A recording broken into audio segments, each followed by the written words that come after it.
ठीक है। इसमें जो है ना आपके जो पीपीएससी आ गया, एफपीएससी आ गया, सीएसएस का एमपीटी आ गया, पीएमएस का जीके आ जाता है, आपका एफआईए का आ जाता है, एमओडी के एग्जाम्स आ जाते हैं, एनटीएस, एएसएफ, एएनएफ, जितने भी वन पेपर एग्जाम्स है ना, उनकी एक तरह से आप कह लें कि इस सेशन में 1 मंथ में तैयारी तो कंप्लीट नहीं हो सकेगी, आप लोगों को अंदाजा हो जाएगा, अभी लेक्चर में करवाऊंगी, लेकिन एक तरह से आपकी बहुत अच्छी रिवीजन हो जाएगी इससे। ठीक है, तो हमारे पास पहले हम इसको जरा लेक्चर कर लेते हैं, उसके बाद क्वेश्चन आंसर्स आप लोगों के मैं देखती हूँ, बाद में आराम से तसल्ली से जो भी बात होगी आप लोगों ने पूछनी होगी उसका सबका मैं जो है ना आंसर दूंगी। अच्छा जी, एमसीक्यू नंबर 1 देखें तो इसमें हमारे पास है कुरान मजीद में कितने मलाइका का जिक्र आया है। ठीक है, जो मलाइका है ना, अल्लाह ताला ने इनको फरिश्तों को जो है नूर से पैदा किया है। ठीक है, सबसे पहली मखलूक जो है हमारी मलाइका है, जिनको अल्लाह ताला ने नूर से पैदा किया। फिर आते हैं सेकंड नंबर पे जिन्नात। ठीक है, फिर उसके बाद आ जाते हैं अपने ना, आप लोग कमेंट्स थोड़े से रोक लें, मैं सबको बाद में लास्ट में जवाब दूंगी। तो उसके बाद हमारे पास सेकंड नंबर पे आ जाते हैं जिन्नात। ठीक है, जिनको आग से बनाया गया है। और फिर जो है थर्ड नंबर पे हम इंसान आ जाते हैं, जिनको मिट्टी से पैदा किया गया है। तो इसका जो राइट आंसर है वो है 7। ठीक है, अल्लाह ताला जो मलाइका का जिक्र आया है कुरान मजीद में वो 7 मलाइका का है। फिर ये होता है कि जो मलाइका ने एक दफा जो है गजवा बदर में और गजवा हुनैन में मुसलमानों की मदद की थी, इस पे एक एमसीक्यूज आ जाता है। ठीक है, ये चीज आपसे याद रखती है कि गजवा बदर और हुनैन, हाथ स्लिप हो रहा है सर्दी की वजह से। तो गजवा बदर और गजवा हुनैन। ठीक है, और जो अस्तगफिरुल्लाह, ये जो मुशरिकीन है ना, ये कहते हैं कि जो हमारे फरिश्ते हैं ये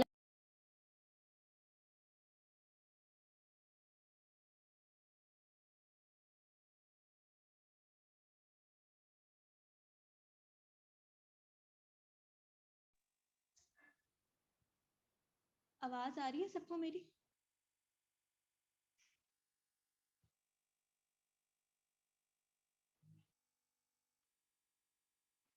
आवाज आ रही है बच्चों? अच्छा, तो मैं ये बता रही थी कि जो मुशरिकीन है ना, वो कहते हैं कि जो ये फरिश्ते हैं वो नाउज बिल्ला अल्लाह ताला की बेटियां हैं। ठीक है, तो इनमें से जो मशहूर फरिश्ते हैं हमारे, हजरत जिब्राइल अलैहिस्सलाम। ठीक है, जिब्राइल के जो लग़वी मायने हैं वो है अब्दुल्ला। और कुरान मजीद में इनका जो नाम आया है वो 4 मर्तबा आया है। ठीक है, और इनकी ड्यूटी क्या थी, ये जो है अल्लाह ताला के मुकद्दस किताबें हैं, अहकामात हो गए, या जितने भी पैगाम थे, ये नबी डिफरेंट जो पैगंबर आए हैं उनको जो है देते थे। ठीक है, इनकी ये ड्यूटी थी कि ये उन तक अल्लाह ताला के पैगाम पहुंचाते थे, किताबें जो थी, अहकामात जो थे, ठीक है, वो सब पहुंचाते थे। इसी तरह इनको रूह कहा जाता है, इनको रूहुल कुदस कहा जाता है, और इनको रूहुल अमीन भी कहा जाता है। और एक और जो इम्पोर्टेंट बात आप लोगों ने याद रखनी है, ये 24,000 दफा जो है ना नबी पाक सल्लल्लाहु अलैहि वसल्लम के पास आए थे। ठीक है, फिर आ जाते हैं हजरत मिकाइल अलैहिस्सलाम। ये जो है इनकी ड्यूटी है जी, कायनात की हिफाजत करना, बारिश करना, खुराक मुहैया करना। फिर हजरत इसराफील अलैहिस्सलाम पे आ जाते हैं। तो जो कयामत के दिन जो है सूर फूंकेंगे, ये इनका काम है, हजरत इसराफील अलैहिस्सलाम की ड्यूटी है। फिर हजरत इजराइल अलैहिस्सलाम की बात करें तो सबको पता है, इनको इनसे तो सबको ही डर लगता है कि मतलब तमाम जानदारों की जो रूह कब्ज करते हैं, जान लेते हैं। ठीक है, वो हजरत इजराइल अलैहिस्सलाम है। फिर मुनकर नकीर की बात करें तो कब्र में हमसे सबसे पहले जो है सवाल करने आएंगे। ठीक है, करामन कातिबीन जो है दो दो करके हर इंसान के जो है साथ मौजूद है, जो उनके अमाल लिखते हैं, जो हम जितनी भी हम चीजें करते हैं अपनी जिंदगी में या पूरे दिन में, ये जो कुछ भी हम करते हैं वो सारी चीजें ये अपने पास एक तहरीर करके रखते हैं अपने पास। फिर आगे जी, रिजवान, ये जो है जन्नत के निगरान है, और जो मालिक हैं वो जो है जहन्नुम के निगरान है। ठीक है, जहन्नुम के टोटल कितने दरवाजे हैं? 7 दरवाजे हैं। वॉइस नहीं आ रही मेरी?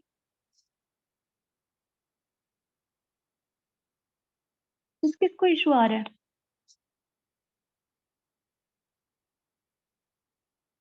मैसेज करके मुझे काइंडली बता दें।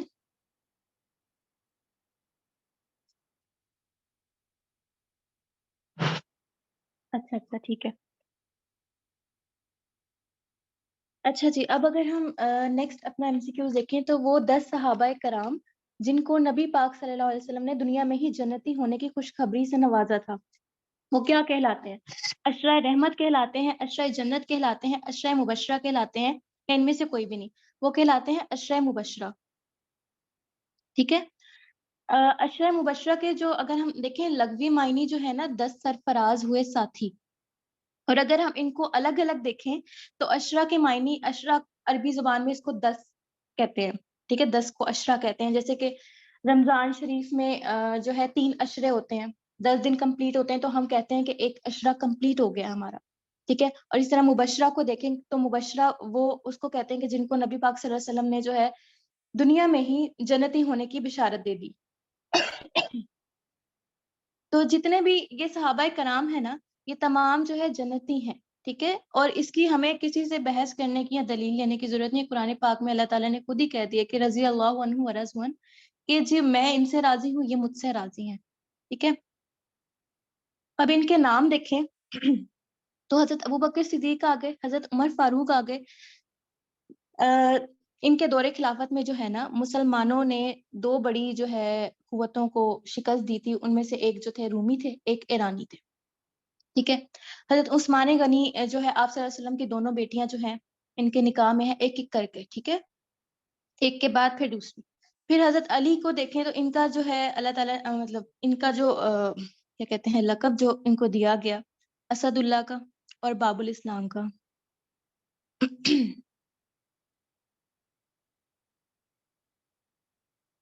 हजरत अली को जो है लकब दिया गया। फिर हजरत जुबैर बिन अलूम की बात करें तो ये नबी पाक सल्लल्लाहु अलैहि वसल्लम के एक तो चचा थे। ठीक है। और दूसरा जो है हजरत अबू बकर सिद्दीक रज़ी अल्लाह तआला अन्हु के जो है दामाद भी थे। तो इनके दामाद भी थे। और इनकी जो बेटी हजरत अस्मा थी उनके साथ इनकी जो है शादी हुई थी। मेरा गला थोड़ा प्रॉब्लम करे, 2 मिनट में पानी पी लूं।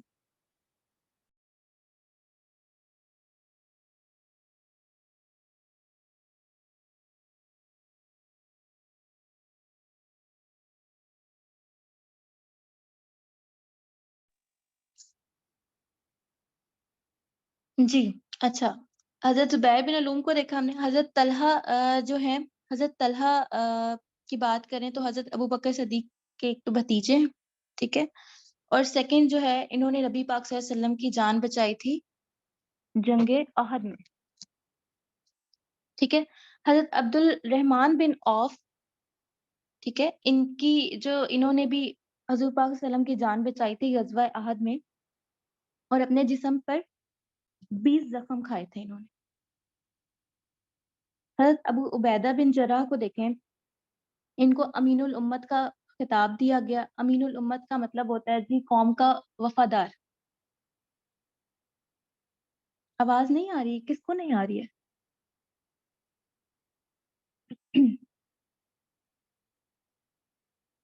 काइंडली मुझे बता दें, बच्चे बार बार कमेंट्स कर रहे हैं कि आवाज नहीं आ रही। मैम,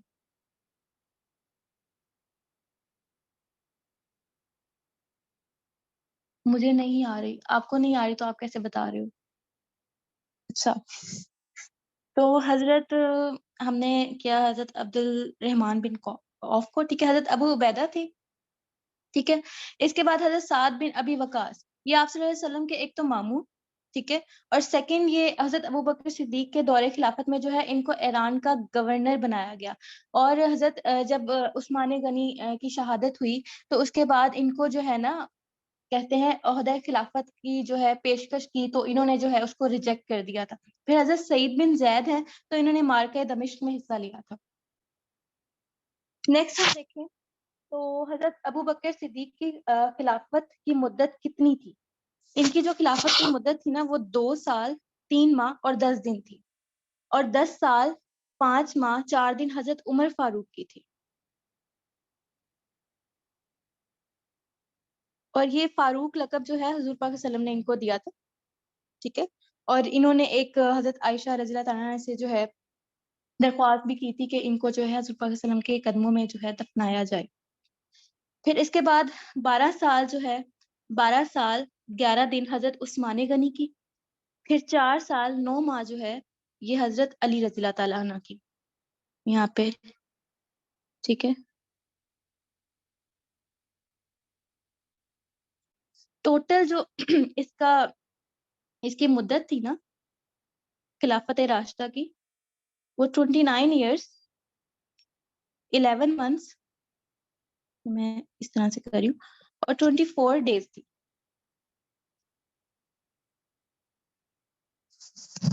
अच्छा जी, हजरत आदम अलैहिस्सलाम का पेशा क्या था?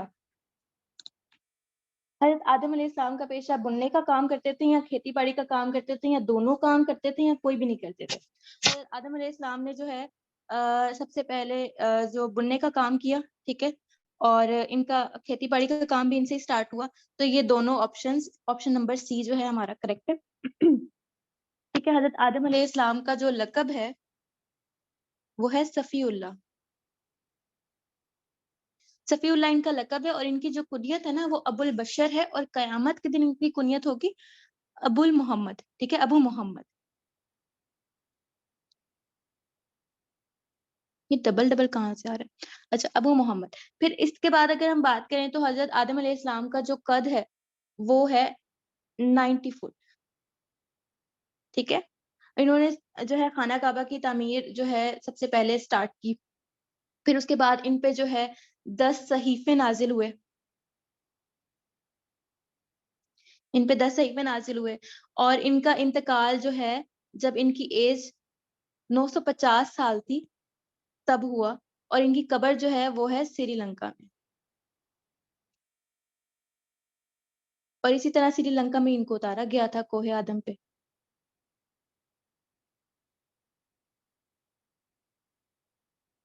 अच्छा जी। नेक्स्ट अगर हम बात करें, सिंध किस दौर में इस्लामी तालीम का मरकज बन गया? मोहम्मद बिन कासिम के दौर में बना, ऑप्शन नंबर ए। अब अगर हम बात करें मोहम्मद बिन कासिम के बारे में, थोड़ी सी जो बात मशहूर थी वो ये थी कि इन्होंने जो लास्ट हिंदू किंग था ना, जो राजा दाहिर था, उसको बैटल ऑफ अरोड़ में शिकस्त दी थी। अरोड़ जो है ना सिंध के अंदर रोहड़ी एक डिस्ट्रिक्ट, ठीक है, वहां पर, जो कि सिंध का एक कैपिटल होता था। फिर इसके बाद जो है इन्होंने 20 जून वहां पे था, ठीक है। अब 20 जून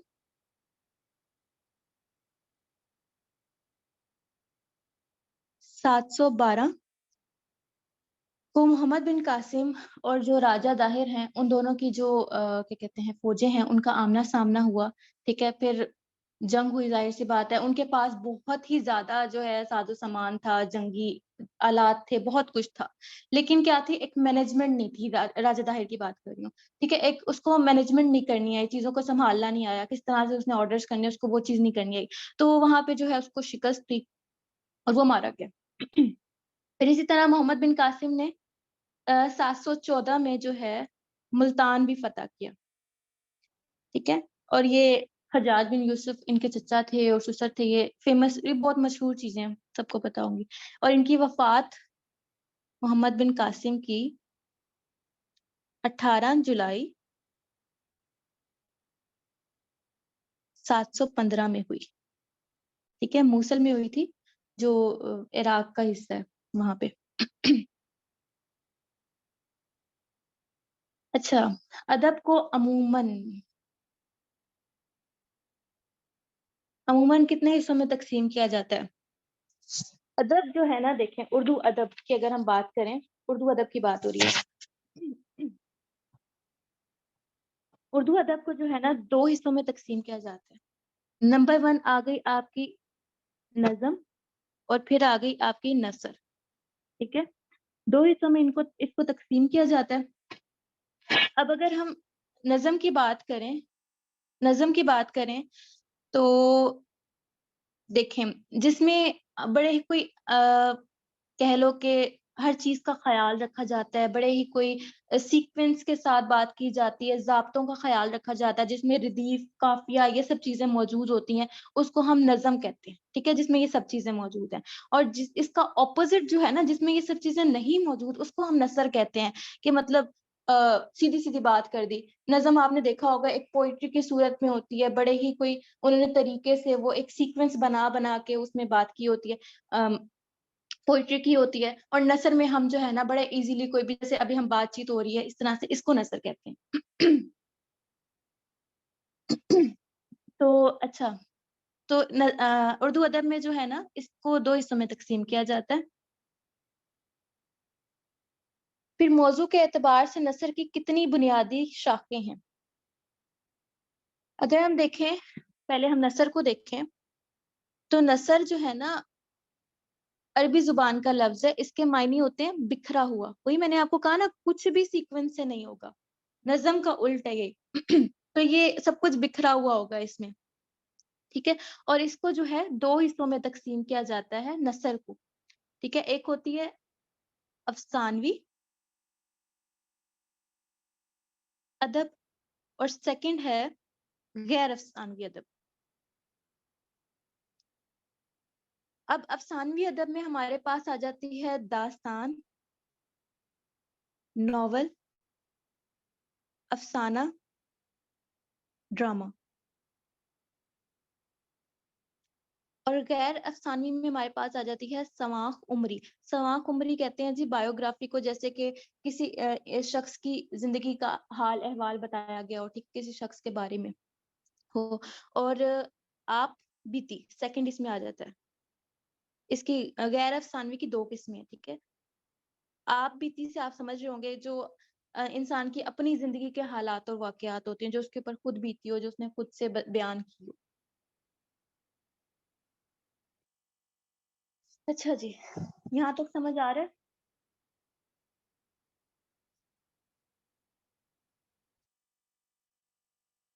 यहाँ तक समझ आया है?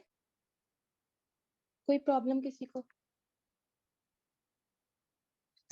Dash replace vacuum tubes in the second generation of computer.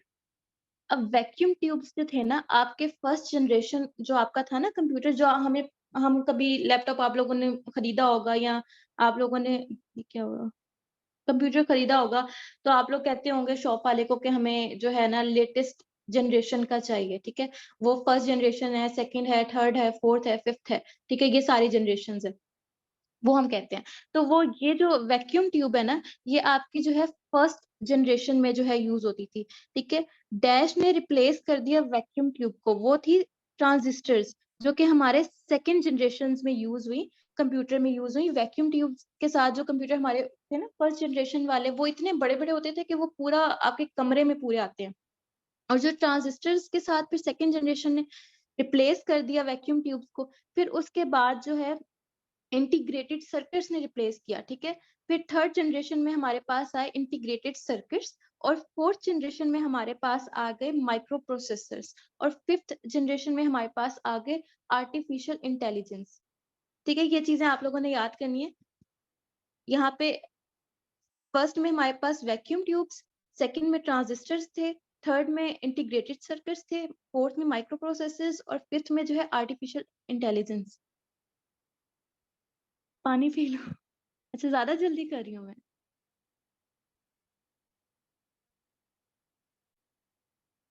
New new district of Punjab province, ये आप लोग बताएं मुझे।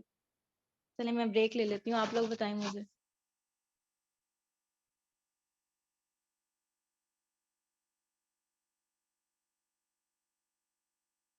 डिस्ट्रिक्ट बताना है पंजाब प्रोविंस का।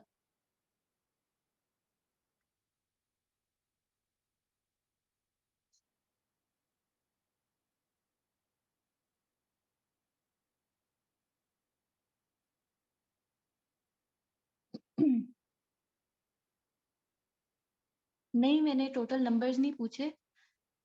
अच्छा जी, पहले तो मुझे ये बताएं, डिस्ट्रिक्ट और प्रोविंस का डिफरेंस पता है आप लोगों को, क्या चीज है ये?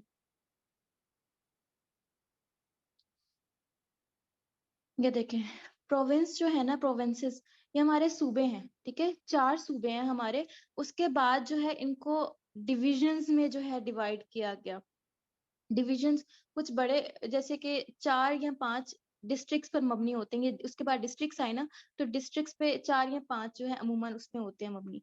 तो ये जो है कुछ बड़े होते थे, कुछ छोटे हैं। इसके बाद डिस्ट्रिक्ट्स के बाद तहसील्स आई, ठीक है, उसके बाद यूनियन काउंसिल्स आई।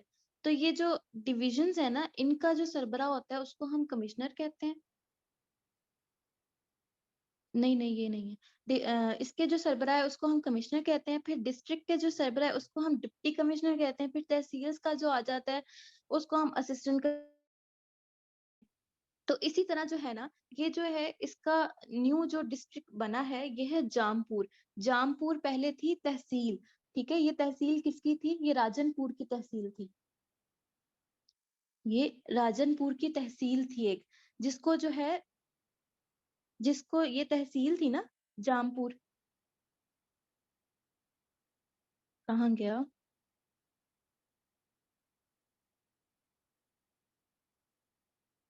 ये तहसील थी, ठीक है। इसको जो है प्रमोशन मिला, ये डिस्ट्रिक्ट बन गई, ठीक है। ये जब डिस्ट्रिक्ट बनी, जामपुर जब डिस्ट्रिक्ट बनी, तो इसको जो है 2 तहसीलें इसकी बनी, ठीक है। एक है धाजल, एक है मोहम्मदपुर,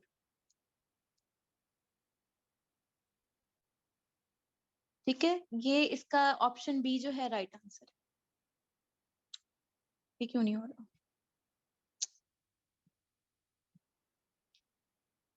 पंजाब प्रोविंस को देखें अगर, तो इसमें आप रीड कर लीजिएगा, इसका पीडीएफ आप लोगों के साथ शेयर हो जाएगा, ठीक है। आप इसको अच्छे से देख सकते हैं, लेक्चर के बाद शेयर करूंगी।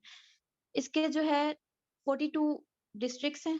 न्यूली एड जो है जामपुर है। डिविजन जो है 10 है। न्यूली एड जो है वो गुजरात है। कैपिटल जो है पंजाब प्रोविंस का वो है लाहौर। फिर उसके बाद लार्जेस्ट डिस्ट्रिक्ट जो है वो बहावलपुर है। लार्जेस्ट एरिया बाय एरिया, ठीक है, बाय एरिया बहावलपुर है। बाय पॉपुलेशन जो है लाहौर है। स्मॉलेस्ट बाय एरिया जो है लाहौर है। और बाय पॉपुलेशन जो है हाफिजाबाद है, ठीक है। और जो अभी गवर्नर हैं वो मोहम्मद बलीगुर रहमान। बेटा वीडियो बंद कर दें, आपकी वीडियो ऑन है। Aamir Ali,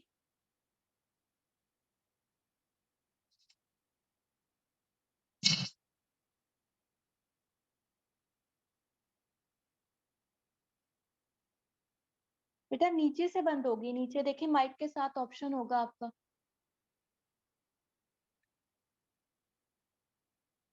right hand side पे, सॉरी लेफ्ट साइड पे।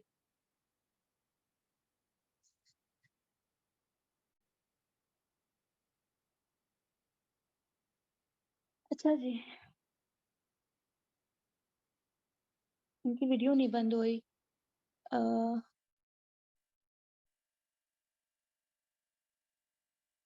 अच्छा जी, हम आगे देखते हैं। First official visit of army chief general Asim Munir. Asim Munir का जो है, जो चीफ है, ठीक है, उनका जो फर्स्ट विजिट था वो था जी किंगडम ऑफ सऊदी अरेबिया, ठीक है, और यूनाइटेड अरब एमिरेट्स का। इसका ऑप्शन नंबर सी जो है हमारा राइट आंसर है। और इनका विजिट रहा 4 जनवरी से 10 जनवरी तक, ठीक है। ये हमारे जो है 17th कहाँ गए, ये हमारे जो है 17th जो है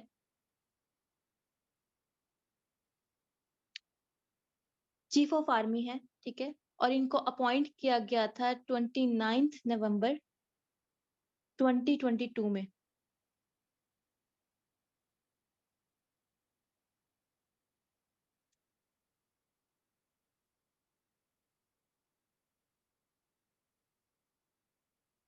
फर्स्ट हमारा है most affected province of Pakistan in 2022 from terrorism. जो बहुत ज्यादा हमारा सूबा अफेक्ट हुआ था टेररिज्म से, अटैक से, वो कौन सा था? वो था जी केपीके, नंबर 1 पे। इसका राइट आंसर केपीके है। और नंबर 2 पे जो बहुत ज्यादा हुआ था वो था बलूचिस्तान। ठीक है। 2000 जो आपका 22 है उसमें टोटल जो टेररिस्ट अटैक्स है ना वो 376 हैं।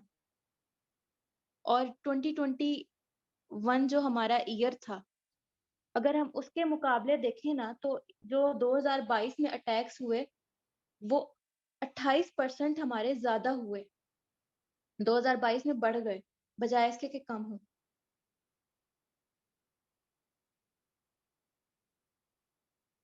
अच्छा जी, oncogene is responsible for, oncogene जो है कैंसर को फैलाने काम करते हैं, ठीक है, ऑन्कोजीन। ठीक है, कैंसर का मतलब होता है अनकंट्रोल्ड डिविजन्स ऑफ सेल। फिर जो है कैंसर की जो स्टडी है उसको हम कहते हैं ऑन्कोलॉजी, ऑन्कोलॉजी। ठीक है, इसी तरह जो एड्स है, एक्वायर्ड इम्यून डेफिशिएंसी सिंड्रोम जिसे कहते हैं, इसका जो टेस्ट होता है एलिसा कहते हैं हम उसे। ठीक है, और इसमें एड्स में आपके जो है ना ये वाइट ब्लड सेल्स जो हैं ये कम हो जाते हैं। और इसका जो डे जिसे कह लें कि मनाया जाता है 1 दिसंबर। कहाँ नीचे? अच्छा ठीक है ठीक है। क्या चीज नहीं है बेटा? क्वेश्चंस बाद में लेती हूँ, वेट करें।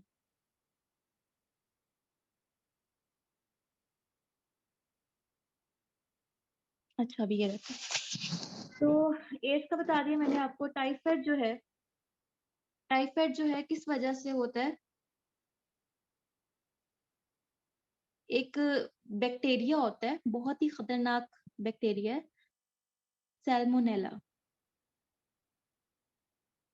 टाइफी। सैल्मोनेला टाइफी है, इस एक बैक्टीरिया है, ठीक है, इसकी वजह से जो है ना टाइफाइड होता है। और इसका जो टेस्ट है ना इसको हम विडल टेस्ट कहते हैं, जो इसको टेस्ट करने के लिए होता है। और ये जो विडल टेस्ट है ये डेवलप्ड हुआ था 1896 में, और ये जॉर्ज फर्नेंट विडा ने जो है डिस्कवर किया था। मैं लिख देती हूँ।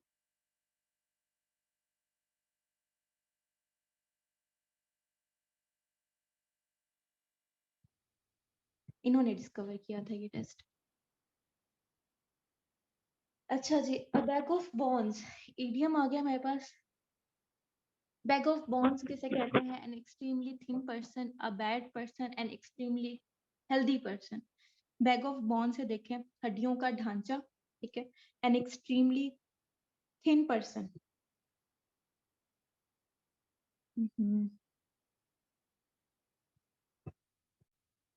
ये आगे क्यों हो गया? अच्छा जी, अगर a bag of bones, an extremely thin person or animal, ठीक है, I can't believe how thin he is just a bag of bones। ये देखें, ये आदमी की एक इमेज है और एक डॉग की इमेज है। इसमें उनका उनकी सारी हड्डियां नजर आ रही हैं, ठीक है, जिसमें मतलब उनकी पता चल रहा है कि बहुत ही कमजोर इंसान है, हड्डियों का ढांचा हम इसे कह सकते हैं। तो इस तरह से आपको अगर कहीं भी एनिमल्स नजर आए ना तो उनको कुछ ना कुछ खाने के लिए या कुछ ना कुछ डाल देना चाहिए। चाहे वो मतलब आपके डॉग्स हो, आपको डर लग रहा हो, फिर भी आप साइड पे रख दें कुछ ना कुछ खाने पीने के लिए, या कैट्स उनके लिए रख दें।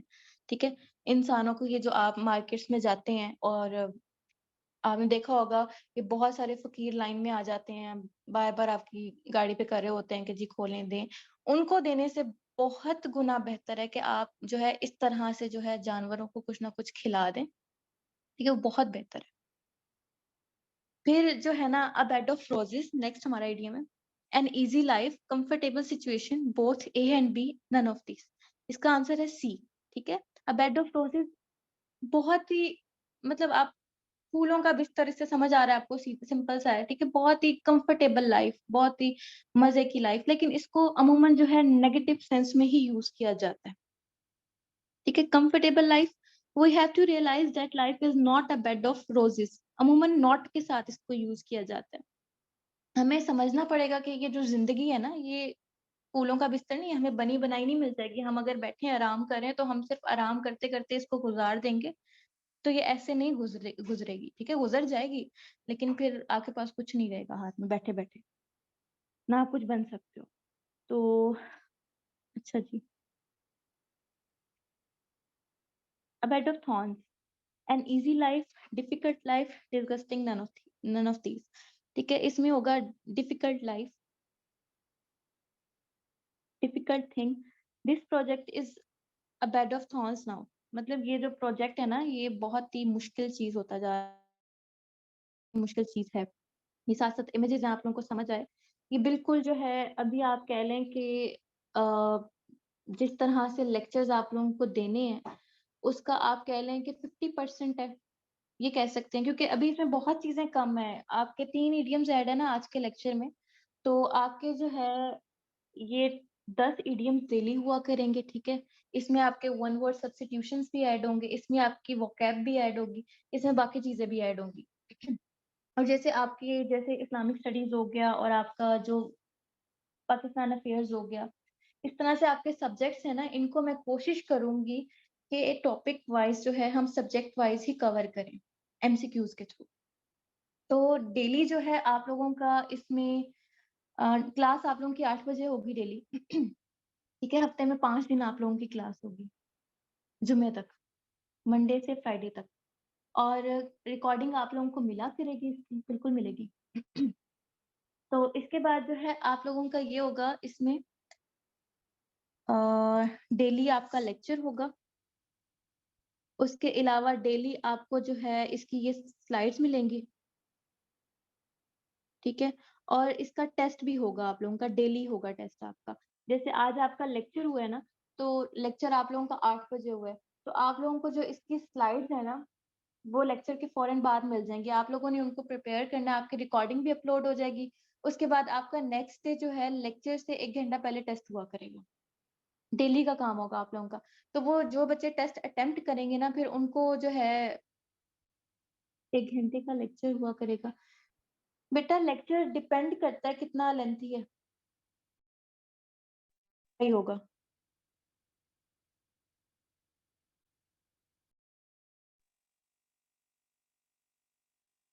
जी, जी, मैक्सिमम जो है आपका लेक्चर 1 घंटा ही होगा।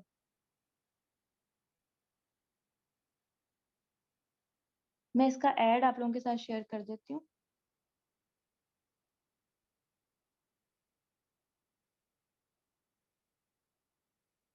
ये सब्जेक्ट्स जो बताए गए हैं, ये करवाए जाएँगे आपको।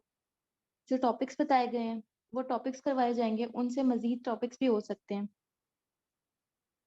जिन्होंने इन जॉब्स की तैयारी करनी है ना, ये सारी मेंशन है, आराम से पढ़िएगा इसको। वो जो है इस सेशन को जॉइन कर सकते हैं और ये डिटेल्स दी हुई है अकाउंट की। किसी का कोई सवाल? बेटा 1 मंथ का ये सेशन है, आप लोगों का 1 मंथ ये चलेगा, ठीक है? ये तो अभी आपका एक समझ लो कि ओवरव्यू था चीज़ों के को लेके। तो 1 मंथ का ये सेशन है, आप लोगों की मिनिमम सी फी है, मेरा नहीं ख्याल आप लोग चेक कर सकते हो फेसबुक पेज पे कि इससे कम फीस मैंने किसी भी सेशन में आज तक रखी हो। बेटा मैथ सब्जेक्ट इसमें ऐड नहीं हो सकता। वो इस वजह से कि मैथ्स को आपको एक प्रॉपर टाइम देना पड़ता है।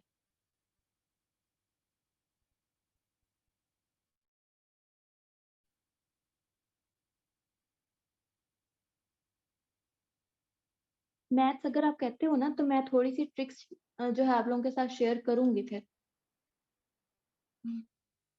बेटा आपने फीस सबमिट करवा दी है ना तो आप मुझे स्क्रीनशॉट के साथ जो है मैसेज करो।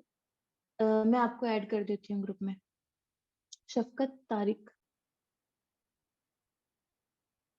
बेटा लैंग्वेज कोर्स नहीं है ये।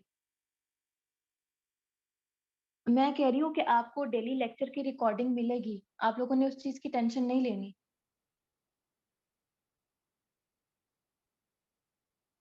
महाजबीन ऐसा करेंगे कि हम जो है ना 3 डेज़ रख लेंगे, ठीक है? डेली की नहीं हो सकती क्योंकि बाकी चीज़ें फिर जो हैं वो खराब होंगी।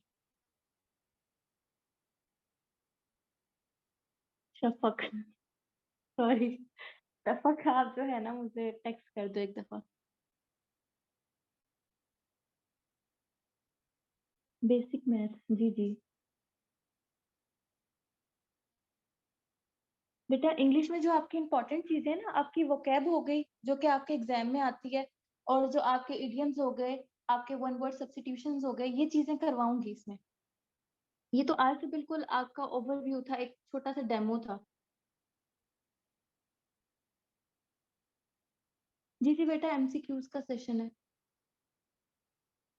बेटा पीपीएससी की कंप्लीट प्रिपरेशन अगर आप इस तरह से करो ना, देखो मैंने आपको आज जो चीज़ें करवाई, हज़रत आदम अलैहिस्सलाम के रिलेटेड जो चीज़ें बताई या जिस तरह से बाकी चीज़ों पे बताई, इस तरह से ही मज़ीद भी चलेंगे, ठीक है? मेरी पूरी कोशिश होगी कि हम हर टॉपिक को जो है कवर करें इसमें।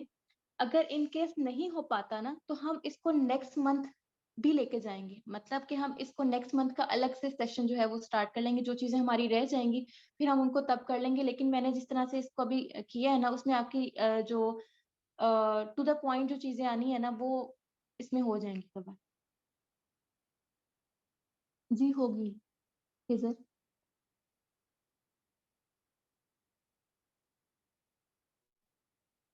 ठीक है, मलिक नवाज़ आप मुझे जो है टेक्स्ट करें। अ, इसको क्या हुआ?